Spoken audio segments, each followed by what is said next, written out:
You're tuned in to Shake, Rattle, and Goal, the official podcast of your Springfield Thunderbirds. Becca's there on the backhand, scoring the save, rebound in the crease, they score! Hosted by Matt Baker and Steve Forney. A show that's everything Springfield hockey, with interviews including players, coaches, and staff. The Springfield Indians repeat as the Calder Cup champions. Listen to this podcast on all major streaming platforms and wherever you download podcasts. In his first year at the helm, Kevin McDonald and Drew Bannister have the Teamers in the Calder Cup Finals. Watch the podcast on the official Shake, Rattle, and Goal YouTube page at SRG Podcast. And now, here are your hosts, Matt Baker and Steve Forney. And Season 2, Episode 2 of the Shake, Rattle, and Goal podcast. Welcome everybody in. Steve Forney alongside Matt Baker. How are you, Matt? Doing well. How about you, Steve? Good. Good. This is a pretty jam-packed time for you and the family right now. But you between son are finishing up, hopefully not finishing up, but you're Hopefully still not. ramping up. You're still going strong with the Connecticut Sun. T-Birds starting in 4 days, 3 days. Yeah. Yeah, and so we got a Game 5 in the semifinals Tuesday night. Again, we were recording on Monday, so by the time this is out, we'll know if we're in the finals or not. But the nice thing is that if we are in the finals, we host Game 3 and Game 4, and that is Wednesday and Friday. So it does not conflict at all with the opening night schedule. So I'll be Perfect. and WNBA finals right into opening night. So it'll be a good time. Usually I blame the Olympics. Usually there's a solid 1 to 2 week break between the two seasons, but everything gets pushed back with the Olympics. And so here we are in October playing WNBA basketball, but I got no complaints. The game the other night we won was just phenomenal. It's one of those nights you're just so pumped to be in the building for. Yeah. And it was awesome. The team is really great. They're fun to watch. If you haven't checked it out, I recommend it. And even if we don't win the finals, Minnesota, New York is going to be awesome. Watch some women's basketball, will you? It won't kill you. Put your masculinity aside and just sit down. Not you, Matt. I mean, just the people. Look, it's fair. I mean, it's fair. And I'm not an expert. I don't follow the W, but the games we've been to, the Connecticut Sun, they're fun. And if you do get to catch a few, it's good basketball. It's the way they move the ball and everything. It's a good time. It's fun. It's fundamental basketball. It's not just jacking up threes and dunks. Yeah, solo jacking up a three, ISO here, and No, drive, we run, cut, dunk. Right, run plays, box out, play defense, all the things you want, all the things we grew up playing basketball. So that's why I love the league. But anyway, thank you, appreciate that, and we're busy, but we're enjoying it. Yep. And of course, this episode is brought to you by our friends at White Lion Brewing in Springfield and Amherst, by our friends at Landscaping That Fits, your go-to spot for fall cleanup, and by our friends at Brewcade in Agawam, but brews and arcade games and pool and darts. It's a good time. So definitely check out Brewcade. Look those guys up as well. As we sit here on a Monday, it is roster finalization day, and it's just in time because now we have a really good idea. Well, we have the idea of what the roster is going to look like here in Springfield. And I had a couple of sort of surprises. I don't know, Matt, your initial takeaways from the roster as it currently stands. I did have my biggest surprise was Zachary Bolduc and Zach Dean being sent down. We have read that they didn't have the strongest camp. And I kind of pegged Zach Dean as probably starting down here. And I thought Zach Bolduc would be more of a bubble guy starting up in St. Louis. But he's going to start down here. That's probably my biggest surprise. I did feel like Tyler Tucker would be coming down again, just kind of being the odd man out. Same thing with Nikita Alexandrov. So I kind of anticipated that.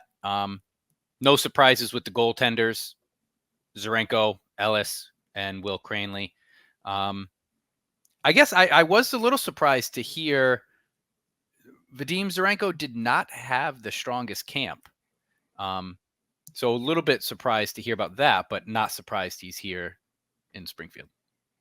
Yeah, I mean, I feel like the strongest camp compared to what? I mean, is he supposed to look like Jordan Bennington? Because I mean, he's not. He's a younger dude, and Yeah. I do think if people don't follow him, definitely do on social media. Lou Korak, who is I think he writes for the Hockey News covering the Blues, and I think he has a really good representation of the pulse of the St. Louis Blues and their fans and their staff. Mhm. And I think what I gather is that up there they're kind of all set with Tyler Tucker. Yeah. I think that they're interested in not. they're just fine sending him down. I was like you, very surprised that they're not keeping either of the Zachs. And I guess I should have saw it coming. I just sort of assumed that he was a shoo-in, but when you as an organization, when you go out in the off season and you pick up Radek Faksa, you put in a claim and basically steal Dylan Holloway. Yep. You go out and you sign Alexander Texier. Those are guys those are NHL players. I mean, so those are guys that are gonna play. I think personally, it's like, do you want the kids to play or don't you? Because if you want the kids to play, then you don't go out and sign Alexander Texier. If you want Zach Dean to be your fourth line center, don't go get Texier. If you want Bolduc to be playing, some power play time and be a bottom six forward, then you don't go get Dylan Holloway. You don't go get Radek Faksa. So maybe they're in a little bit more of a win now mode and let your developing players develop down in Springfield, which again, totally fine with as a Thunder fan. Right. Yeah. But if I was a Blues fan, I would be like, well, why is, and again, if they start out and Dylan Holloway is a -5 and he's got 1 goal in 10 games, and same goes for Texier, I expect the Blues to be like, all right, well, what's Bolduc doing? Like, what's Zach Dean doing? Because I would have assumed they would want either one of those guys, but they have set themselves up in a position to where they can play the long game with both of those players. Let them get another year and let them figure it out. The other thing it tells me with this is that they, and particularly Drew Bannister, have confidence in Steve Konowalchuk. Yes. I think they know that he knows, okay, cool. Kono's got these guys. He's going to get them as NHL prepared as possible. And then when we need them, they're ready to go. Right. You took the words right out of my head. I actually had that kind of written down on a piece of paper here. I think this is the benefit of having a parent club affiliation with an organization like the Blues, I think, where they don't have the luxury of, well, hey, we're in give us a 5-year rebuild window. They're not. And I think their fan base is enough of not making the playoffs, or at least really contending for a legitimate playoff push. And so they made the moves they did in the offseason. It also makes me wonder, specifically to the two Zachs, right? Zach Dean and Zachary Bolduc. They were rookies last year. High expectations here in the AHL. They were rookies, and they were struggling through the start of the AHL season. Once they got hot, they were yanked up. I mean, it wasn't like, wow, they've been really good for a month. I'm talking like a week. Once they heated up, they were called up. And it makes me wonder, and I speculate, was the Springfield locker room much more dysfunctional than we really thought? And if it was, which I'm leaning towards it being a little bit more dysfunctional than we were led on to believe, hey, once these two young guys, let's not ruin them. Let's get them out. Like, all right, they're heating up. Let's get them up. Let's put our eyes on them and give them the right coaching and give them the right training. And now you send these young guys back down with a head coach you have confidence in. And that's not to say, look, I mean, Tkachuk was Bannister's assistant coach. So obviously he had some level of confidence in him and respect in him, but not everybody. And I've used this analogy last year, right? Like in the NFL, how many offensive coordinators are brilliant offensive minds, but they can't manage a game. They can't manage the locker room. And that very well could have just been the case. So now you have what you hope is a more stable locker room. Send these guys down. the expectation, I think it's fair. At least this is my expectation. You're not the rookie, so there aren't going to be the rookie growing pains. I want to see the two Zachs, among others, hit the ground running. And I'm not to say they're both going to be 40 point goal scorers or anything like that, but the more consistent play at now the AHL professional level. And then call them up when you need to call them up. Injuries are going to happen, and we know this. And the end game are these guys, Dvorsky, Dean, Bolduc. It is to bring them up. It is to get them in St. Louis. So, injuries happen.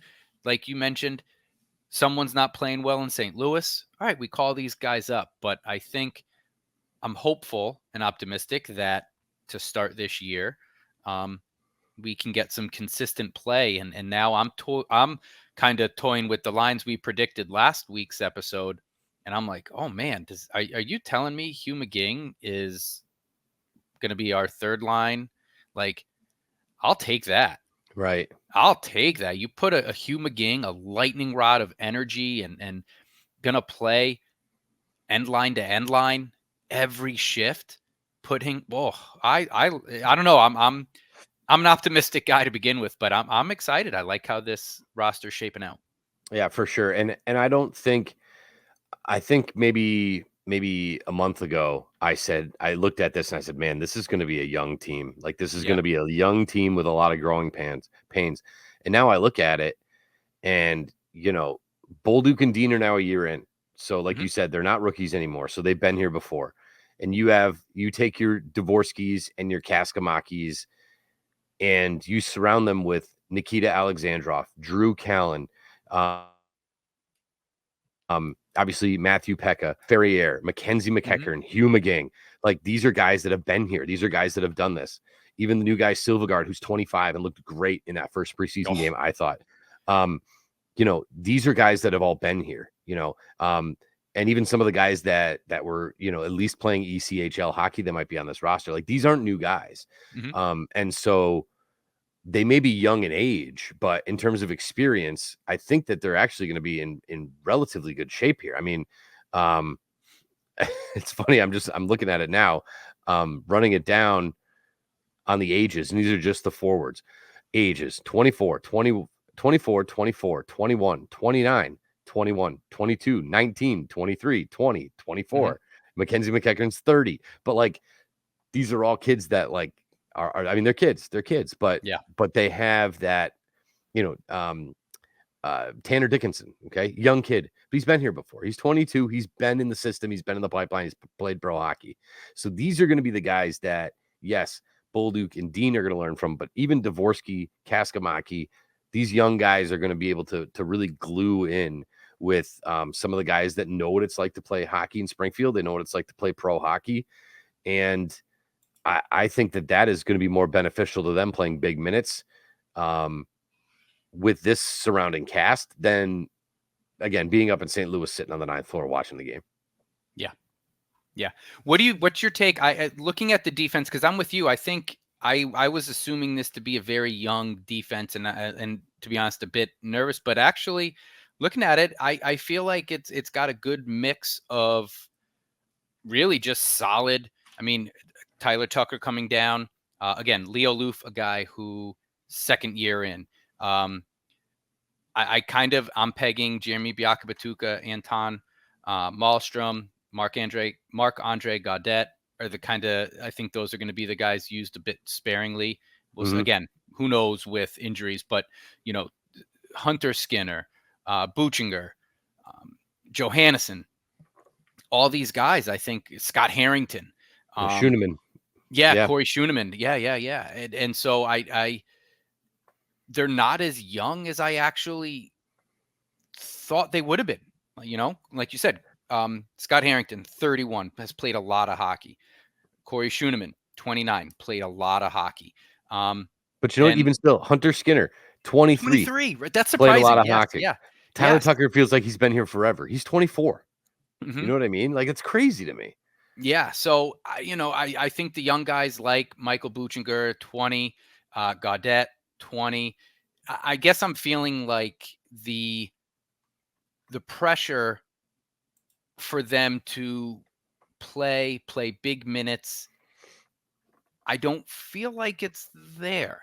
And I think St. Louis have put themselves in a better position over time where the pressure isn't going to be to move these young guys up. And again, injuries will happen and we'll break those down when they get there. But I go back to a few years ago thinking about a Matt Kessel, always kind of, he's just making that mistake. You knew the talent and skill was there, but why are you kicking in a puck in our own goal again, Matthew Kessel? Right? Like I just use the analogy. Nice guy, hard play, hard working hockey player, not a guy I want to go to MGM with. He just was unlucky. And then last year, at the beginning of the year when he was with us, he wasn't put in those positions to be the man, right? He was just able to play hockey. And I'm hoping that these young guys with a solid mix of veteran defender with them isn't going to be put in positions that is too big for them at the beginning of the season, and just play sound team hockey. That's what we were missing last year. How many times did we see just those sort of backdoor passes when you just had someone streaking down the goal and you have three Thunderbirds surrounding the puck, the pass gets through, and then it's a wide open goal. And so I'm hopeful, I'm optimistic. I don't think that will happen this year. Blind backhand passes to no one. Those are just my least favorite things in the sport. Yeah.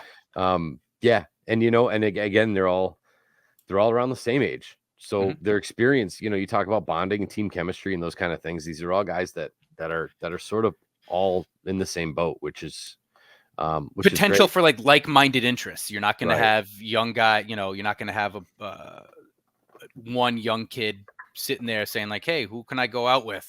They're all young, like-minded Swedish players. Yeah. Most of them can go to Mohegan. Not sure about Bushinger. But most of them will be able to go there and have a good time. So, I think, and then, I mean, being able to go Zarenko, Colton Ellis is great too in net, and Pretty Will solid, Cranley is the third man in, but, that was, having Subban and needing Malcolm Subban last year to really win you some games. And, you had to go the journeyman route and then you end up trading them and all. This is going to be the stability and goal that I think they're looking for, because again, even if Hofer goes down, if Binnington goes down, Sorenko gets called up. Now you go Ellis and Cranley, and I have no complaints with that, So I don't know. I just think top to bottom, and again, and I can't stress it enough. I can't stress it enough how excited I am for this coaching staff. I love that they brought in Yaroslav Modry as an assistant to help the new European players get used to American hockey. I just think that this team is put in a really, really, really good spot right now, and I think I just think, I don't know. I think we're in a good spot. I know there's other teams that are also in really good spots. So we're going to see how that all shakes out. Hartford looks loaded. Providence looks insanely loaded. And as a Bruins fan, it's like, I'm looking at these guys going, are you really sending that guy down? Like I know you don't have room for Brett Harrison, but holy smokes, when are you going to let this kid play in the NHL? Yeah. So, it's going to be a battle. I'll tell you one thing. I can't wait for it. There's this dude that the Bruins picked up, Billy Sweezy. You ever heard of this fella? Yes. Yeah. He is he's a tough customer. He's a bit of a spitfire. I'm just, the Sam Bitten Billy Sweezy fights are going to be electric. They're just going to be electric. I think the Providence Springfield games are going to be a blast this season. So I look forward to that. But yeah, we got a lot to be excited about. They always are. And like what we've talked about last year, this is no cakewalk of a division, not at all. And I hope I don't know what you'd call it, the trend of the Bridgeport Islanders of last year, I hope that's reversed. Because gosh almighty, I question their lineup. I don't know too many lineups very well. I anticipate Hershey to be strong because they just always are. I think Lehigh Valley is going to surprise some people, and I only say that because I was watching. I think the Bruins played the Flyers in a couple of preseason games, and these 2 or 3 players in the Flyers that were flying around, and Yeah. They're saying, well, he's going to have a great season in Lehigh Valley, and I'm like, oh snap, they're not keeping him. Like, Oof. oh god, like can you keep him? So Yeah, please do. So they got a couple of hot shots too out there in Lehigh Valley. So yeah, it's good. I think last year, I think it was the toughest division to play in. I think the exact same thing is going to be this year. I think it's going to be the toughest division to play in. Yeah. Which look, I don't have a problem with that. And I don't think any of these players will make excuses for that. I think competition brings the best out of them, right? As any athlete, I probably would agree with that. You'd rather have competition and rise to the top than try to have a cakewalk, 2 out of your 3 games. I think most, and that also, look, the end goal is to reach your dream, right? And reach the league. And, I think any player will tell you, hey, I'd rather go up against top quality AHL talent night in and night out and dominate and make it impossible for the Blues not to call me up. It's all of these players have the same goal and have the same ambition, make it literally impossible for St. Louis to leave me down here. And that means things are good for us. As much as it is good for the Thunderbirds to have Zach Dean, Zach Bolduc, Nikita Alexandrov down here. You do understand that's not their end game. That's not their goal. So they're going to be doing everything they can to get back up, which ultimately leads to a winning culture and winning expectations in the locker room, which is what you want night in and night out. Mm-hmm. For sure. So Matt, we do have to talk about, we did bury the lead. I mean, we really buried the lead. I'm disappointed in us. But the Blues and the Thunderbirds have agreed now on a 7-year affiliation agreement, which is just absolutely phenomenal. I couldn't be more excited about this. I'm so glad that we have an NHL parent organization that, as we talk here about these rosters, that's clearly investing in Springfield. They like what we have going on. They want to keep what we have going on. They want to keep it happening. And 7 years is a long time, man. Like, well, where was this? Our kids are going to be in high school when this is over. Like, that's awesome. My kids will be driving to the games. Actually, that's nuts. Where? Awesome. Wow. Oh my gosh. Now you're making me feel old. Jesus. Yeah. My kids will be driving. They'll age out of the kids club, which is I'll be 45. Oh gosh. But to that point, right? Where was this organization 7 years ago? That's incredible. It really is, to have an unstable-ish, I guess, is that, if it's fair to call it that, definitely, organization here in Springfield, where every year or two you're flip-flopping your parent affiliation, team. And I think that's what good Hershey Bears need, is to just have that consistency. If you're flipping over your roster, you in the AHL, you flip over your roster enough anyway. But when you change your parent club, I mean, that's all of your prospects are gone, and you're starting from scratch. So to know that for the next 7 years, you have a mutual shared level of respect, of vision. It allows you to think 7 years ahead in the future, right? Like, okay, where do we go from here? What are our next steps? It's very exciting to see what both the Thunderbirds and the Blues can build. And again, I don't. A lot can happen. 7 years is a long time, but I don't think it's. I think you'll see the Blues as true Stanley Cup competitors, not just, are we a bubble hockey team? In 7 years, they're going to be that level. And I would anticipate the Thunderbirds being solid Calder Cup competitors within those 7 years, again, just for the continuity, the consistent vision, the values and the development, is going to be there. Yeah. Yeah. And I mean, I think it says a lot about Springfield and what we're doing here, because this is not, Providence is a 20-minute drive from Boston. Sure. Hershey is right down the road. Different state, but it's not far from Washington. Lehigh Valley and the Flyers are right there. Wilkes-Barre is right next to Pittsburgh. These are all no-brainers, right? You look at a place like Utica, Rochester. Utica's had 6-7 different parent clubs for a while now. Mm-hmm. We're nowhere near St. Louis, Missouri. Nowhere near. And the fact that we were still able to make this agreement last, we want to be the Hershey Bears to, the Capitals. To the Capitals. Like that's the goal as an AHL team. And we don't have a team in our backyard.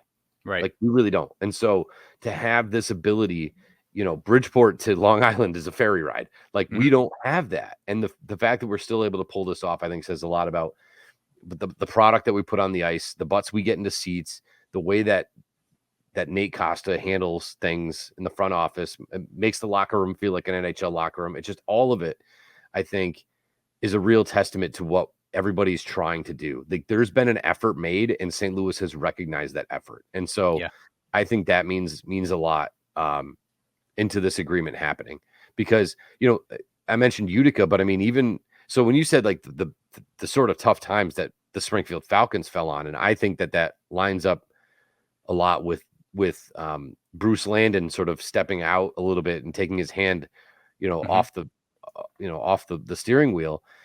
But even in their heyday, right? We go back to like the 90s. It was, I know, I'm just trying to think back to my childhood. Like when they were the Indians, they were the Hartford Whalers, and they were also the Islanders. Then they were the Tampa Bay Lightning. Then they were the Columbus Blue Jackets. You know what I mean? Like there was still even there. It was like every 5, 6, 7 years, you got a new crop of a new team and a new logo and it was like, who is their affiliate now? I mean, you get that question all the time. Who's their affiliate now? That's like they go back, and I think they have this in their locker room area. Like you see all of the old S's with all the different, the two colors. They were the Whalers. I think they were the Islanders. They were the Bruins, I think, for a year. The Rangers. They were the Rangers. Yeah, they were. Yeah. So you're right. I mean, they were all over the place. So that consistency, I gotta figure, I don't know this, but I gotta figure the direct flights from St. Louis to Bradley are doable. And I think that's a big part of it too, being 20 minutes from the airport and being able to have an airport like Bradley get that close. That's like, not to switch sports and go back to it, but that's part of the problem that the Connecticut Sun are having getting players, because they're at the casino in the middle of nowhere. Right. And like, you go on a road trip, you fly into Bradley. Well, you're still an hour, 45 minutes ish away from the casino. So like that's an issue for them. But here you have Springfield players all living pretty much in Enfield, Connecticut. They're 15 minutes to the airport. Like that's massive. That's so big for sustainability for a franchise. And that's sort of why I brought up our children, because like I said, my childhood was changing affiliations. Our kids will be in high school. They'll still be wearing St. Louis Blues gear. Like that's awesome. Like that means something. You know what I mean? So, I don't know. I think it's great. And I've always liked St. Louis. I obviously had a terrible taste in my mouth after 2019, but I'm over it. I'm over it. I'm back on the bandwagon. Now I'll go out and get a St. Louis Blues hat, because I wanted to wait for something to happen before I buy another hat. And then now we're somebody else, and now I got to get rid of the hat. That's like I bought the Orlando Solar Bears hat because we were that, and then boom, they signed up Florida Everblades. I'm like, come on, the Blades. I can't return this now. But anyway, awesome. Really proud of Nate and everybody there, and getting that all done is huge. Yeah, agreed. Yeah, very good. Let me ask you this, and let's just have a little fun with this. We did this last year. We did not put this on our social media, but just curious, what do you have for our leadership team? You think it'll be kind of the same characters, or what are you thinking here? Well, I love the idea of breaking down the leadership and who we think is going to be where. But before we do that, I do have to mention Yes. That our episode is proudly sponsored by our friends at White Lion Brewing. And of course, their location now in Amherst on North Pleasant Street. Parking garage, we're looking at maybe December. I'll tell you what, I don't know. Did you go to any games this weekend? No. Okay. So now a PSA to all the Thunderbirds fans, you don't go in the normal entrance now. You have to go in like from Main Street, like the what do you call it? Like the concourse area. I don't know. Anyway, you have to go in a different entrance. And if you look at Bruce Landon Way, it is a mess. Piles of dirt, gravel everywhere. It's an absolute mess. So I don't know when that thing's going to be finished. So in the meantime, park in the Tower Square garage, go down to White Lion, have yourself some Seuss mac and cheese, one of the many beers that they have on tap. Bring your parking. They will go down there. They'll validate it for you. So it'll be free parking anyway. Easy walk, as you know, right down to the Mass Mutual Center. And while you're there at White Lion, make sure that you tell our friends there that your friends at SRG sent you. Also by our friends at Landscaping That Fits. I talked about it last week, but the same is true. I mean, I'm just so tired of these acorns and these leaves and these big, stupid oak trees in my yard. They are just massive. And Rob and everybody at Landscaping That Fits are great at fall cleanup. So if you're done, if you're tired of getting out there wasting a Sunday with a rake, I'll tell you what, you're better off wasting your time with a rake in the yard than watching the Patriots. But anyway, if you don't want to do that anymore, give Rob Fitzpatrick a call over at Landscaping That Fits. Any questions or anything, follow them on social media. Check out their Facebook page. Look them up on Google, learn a little bit about them because they have a great operation that they run there and they'd be happy. As I mentioned, he told me, he's like, some people don't love to rake, but they just don't know what to do with the leaf pile. They got no place to dump it. They don't want to bag it. Call Rob. He'll just come and he'll take your leaf pile away. He'll just get rid of it for you. So definitely a huge asset there. Make sure that you give Rob at Landscaping That Fits a call. And by our new friends at Brewcade. I say new friends. I went to high school with Mike Sarnelli, who runs Brewcade. So a new spot, but old friend. And what a nice setup he's got in Agawam, right on Walnut Street, right across from like the Rockies Ace Hardware there near the Big E. Great spot, tons of beer, video games, arcade machines. I do think they take quarters. I think you got to show up with a roll of quarters, which is great. You got to do quarters. My boys and I went there the other day. You got to put them into a token machine, and then you use the tokens over at the games. But nothing is cooler than teaching my kids how to play NFL Blitz, old school NFL Blitz, with a nice cold brew in my hand. Let me tell you, good time at Brewcade. That's awesome. And if you forget your quarters, there's a TD Bank right there. Just go in there. They'll give you a roll of quarters. You can bring it down on the machine. But really, really cool setup. Very nostalgic. If you're our age, that is like right up our alley. So I'm going to go there and play some Ninja Turtles in time. Love that game. And again, they got darts, they got shuffleboard, they got all kinds of stuff. So definitely go over there and make sure you tell Mike, our buddy Mike Sarnelli, that we sent you. And we're happy to have them along for this upcoming season. Yeah. Before we got to that, Matt mentioned the leadership and who's going to be wearing the C's and the A's. For me, I mean, obviously, I think we're going to have Matthew Pekka. Hugh McGing, I think, had the A last year. I anticipate that staying. I think Mackenzie McEachern did as well. The nice thing is that you have so much leadership that what a lot of teams will do is they'll have home assistant captains and away assistant captains. So for me, and however you want to kind of, home versus away or whatever, but I mean, I have so many options. I mean, I would go Hugh McGing. If it was just forwards, I would go Hugh McGing. I would go Mackenzie McEachern. I would go Laferriere. I'd go at Alexandrov. And on the back end, I would go Hunter Skinner and Tyler Tucker. I mean, so you have options here. I guess if I had to narrow it down and just pick 4 assistant captains, I would go Skinner, I'd go Tucker, I'd go McGing, and I'd go Mackenzie McEachern. There you go. That all right. So who else? Because I guess that's kind of where I'm at. I mean, I think, are you looking at older players? I mean, Scott Harrington could be in the mix for that. He's been on leadership teams before. I think it's a no-brainer. Peck's returns with the C. I would like Laffy in an A. I think that would be more of a statement to him to step the game up, to put Laffy there. And the same thing with Alexandrov. I think it's and I don't mean this at a slight at all, but I think it's just how some players carry themselves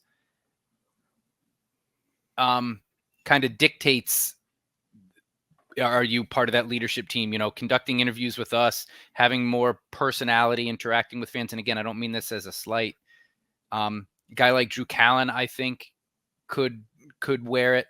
But that's who I have. I think you'll have Mackenzie McEachern, Hugh McGing. And I like to spread it out too. So, one forward, one defense. And so if you had my two assistant or alternate captains there on the defensive end, is it a guy like Tyler Tucker? How is his attitude after, basically 2 years of NHL? He was there all last year, except for one short stint. And then 2 years ago, really up and down for the majority of the season. So, what's his attitude like coming down? Are you giving him that A, kind of trying to hold him a little bit accountable as, hey, we still need you here as a leader, even though this might not be your desire to be here?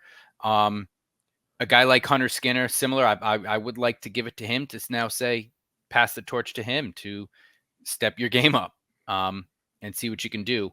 Guys like Leo Loof are lead kind of just by example, not really a leader, sort of like very quiet, soft-spoken is what I mean. When that fight he got into last year, you're like, wait, what? So I like those. Hunter Skinner, Tyler Tucker, McEachern, McGing, and then you got Pekka with the C. I like it. Yeah. And it's nice having a bevy of guys to choose from, Right. But yeah, I think Loof might still be a little too fresh. Yes.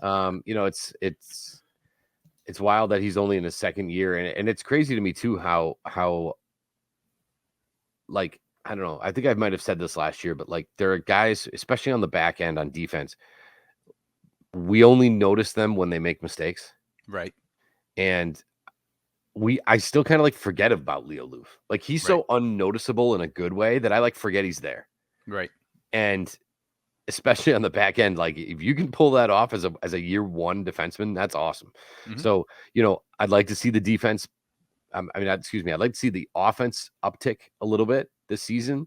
The leadership, maybe he does get a little bit more vocal the more he hangs around these guys. Mm-hmm. But I love that. I love his demeanor. I love his swagger. I love his style when he's out on the ice. And one guy that we may have overlooked, who actually had the A on his shirt during the preseason, was Sam Bitten, who I said came to the penalty box. I said, Sam, that letter looks pretty good on you. He was like, oh yeah, let's make it permanent, Stevie. So he would be more than happy to wear the A all season. I don't know if that's something they'd actually do for him, but man, that guy. But Sam is the type of guy who, that's who is wearing the A. You're first on the ice at practice. You're last off the ice at practice. You're schmucking it up with everybody pregame. You're talking to you're talking to your teammates. You get along with everybody. You're helping guys out. You're in the front office when they're giving away season ticket memberships to greet season ticket holders and take pictures. Right. So that is who is wearing the A. I'll be honest. I love Sam Bitten. I would be surprised. I don't know if he is a every night guy. I don't know that yet. And again, I don't mean that as a slight to him. I hope he can become. Well, the roster's loaded, so it's hard. Well, that's what I'm saying. And again, he's on an AHL contract. So at the end of the day, when you're answering to the Blues will want to see guys like Dylan Peterson, Alec Kaskamaki. They're going to want to see Tanner Dickinson. They're going to want to see the Deans. They're going to want to see even Nikita Alexandrov, so it becomes a for guys like Sam Bitten or Taryn. Is it Taryn Pfizer? Taryn Pfizer. Taryn Pfizer. Great in the first preseason game. Kid was awesome. Wonderful in this preseason, but I believe he also is on an AHL deal. So those guys have a little bit harder time being in that every night consistent player because, you at the end of the day, you got to answer to the Blues. But that is the type of player that should be wearing the letters.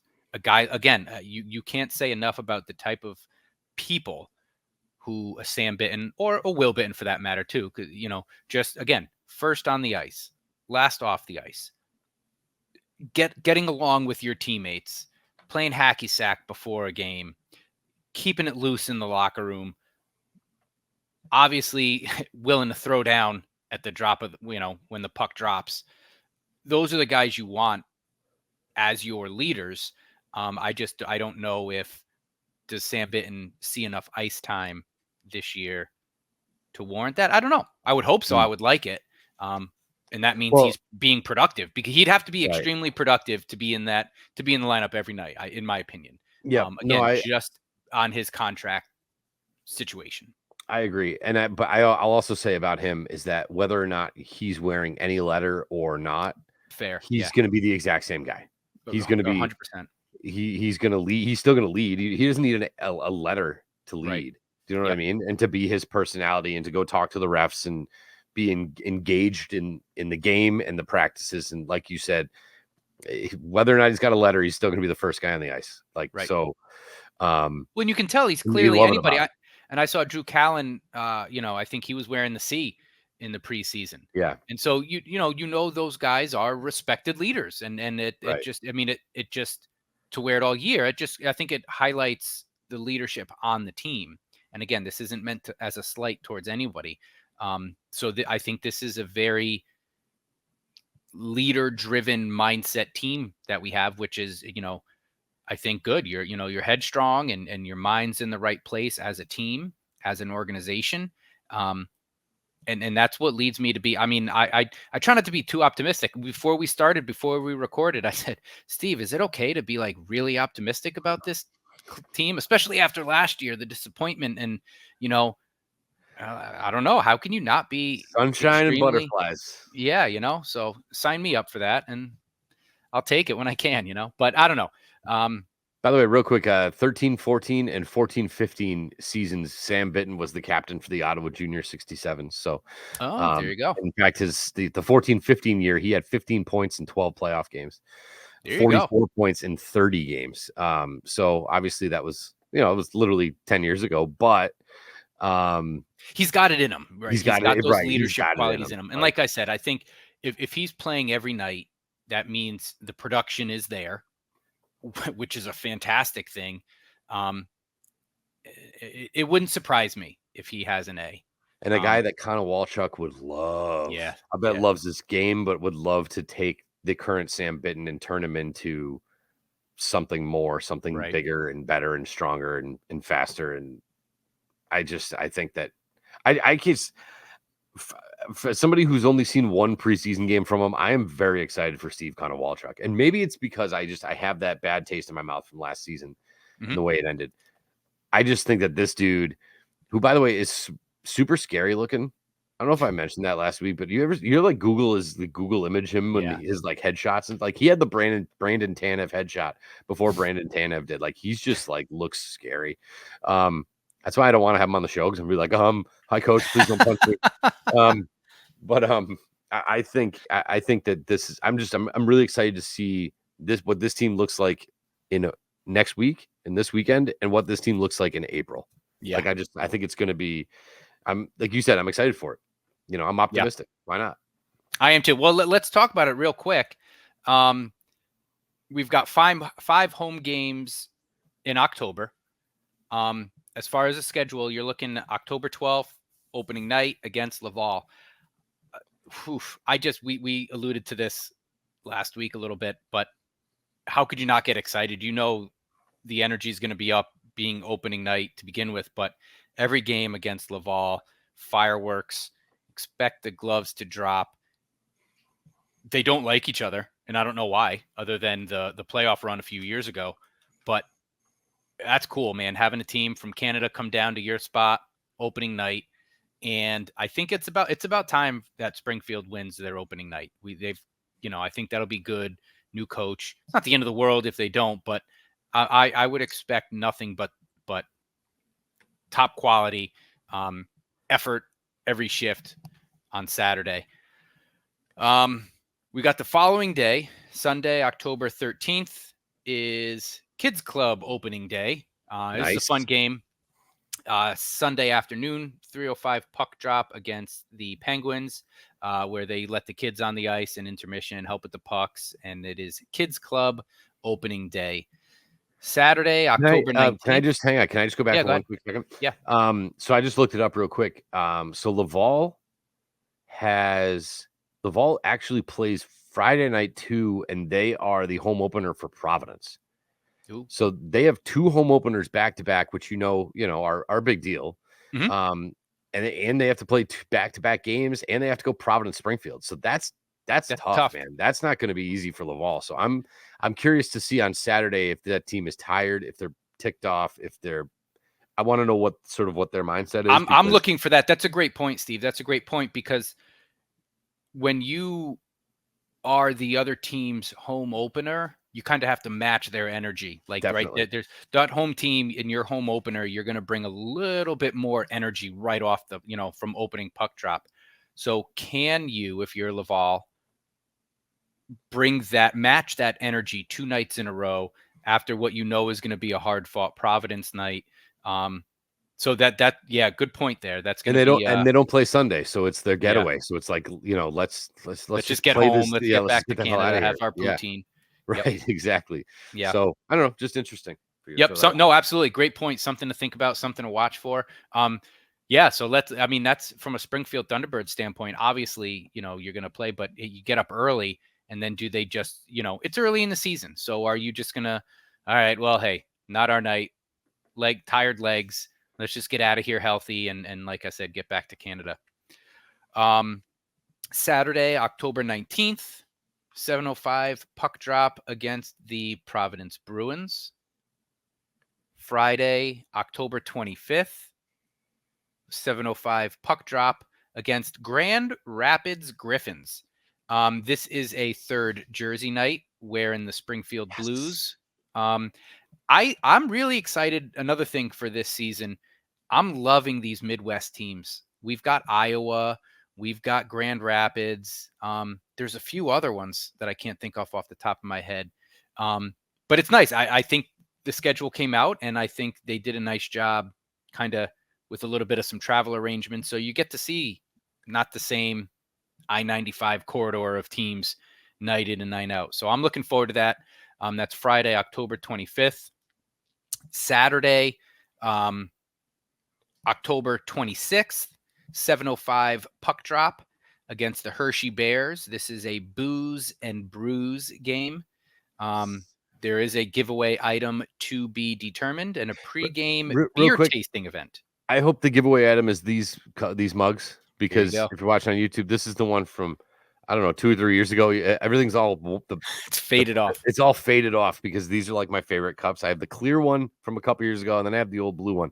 I could really use a couple more plastic beer steins, and it's not beer in here, but I still could really use a couple more of those. So I hope that's what the item giveaway is. Yeah. So right now it's not listed, but there's also the pregame beer tasting event for anyone 21 plus.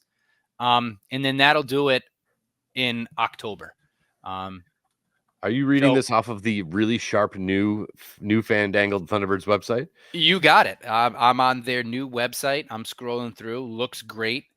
They also announced today, the team, that they will be launching, hopefully within a week or so, the Springfield Thunderbirds app, which will be fantastic. That'll be so easy. It's so, I don't know. Do you find it annoying? All right, Google Springfield Thunderbirds. Wait for this. Boom. Click the app. In, you're out. Get on with your life. I like it. Yeah, the AHL app I actually find relatively user friendly. I have no issue with that. But yeah, if I want to pop up the schedule real quick, you're right. I usually Google Thunderbirds, and then I have to get through all the Seattle Thunderbirds stuff. Yes. I'm like, this is not my team. Again, I hate to bring it up again, but like every time I Google Connecticut Sun, it's like, in Connecticut, the sun will set at 6:48 p.m. I'm like, no, I don't want the sun. Like Connecticut Sun's schedule, they tell me when the sun rises and sets. I'm like, no, I want the team. Yeah. No, this would be so much easier. Yeah. So a lot of good things happening in Springfield. A lot of positive stuff in the 413, and excited to be a small little part of it. Yeah. No, we got a lot to look forward to, and the nice thing is that for our next episode, we'll have games to talk about. We'll have stuff going on. So, we'll break down those games and look ahead into the next week. But look, it's the beginning of the season. I coach everything for my own kids, right? And I always, even at a young age, I preach like, hey, every opportunity you're practicing, you're playing is an opportunity to get better. And I think with this team, I mean, I don't know. I'm optimistic. I don't think it's a top 3 finish in the division is not within reach. I like that. That's where I'm at right now. No minutes of hockey played with this current roster, but I don't think a top 3 finish in the division is out of the question. Not going to be easy. I don't think they're going to run away with it, but I'm optimistic. A fresh new start, some roster turnover, which is always a good thing, and a good core leadership and veteran group bringing up a lot of young talent, I think is a good thing. So do they have to win both games this weekend, Saturday and Sunday? No, they do not. They don't have to. I'm not going to, if they come in 0-2 next week, I'm not going to write this season off as a failure. I'll be disappointed, but I think, like, and this sounds cliche and a little corny, but like, let's see how they get to that 0-2. If they're getting blown out, giving up 48 shots and they're losing 4-1. Okay. Like, I'm not pushing the alarm, but I'm putting it on my desk.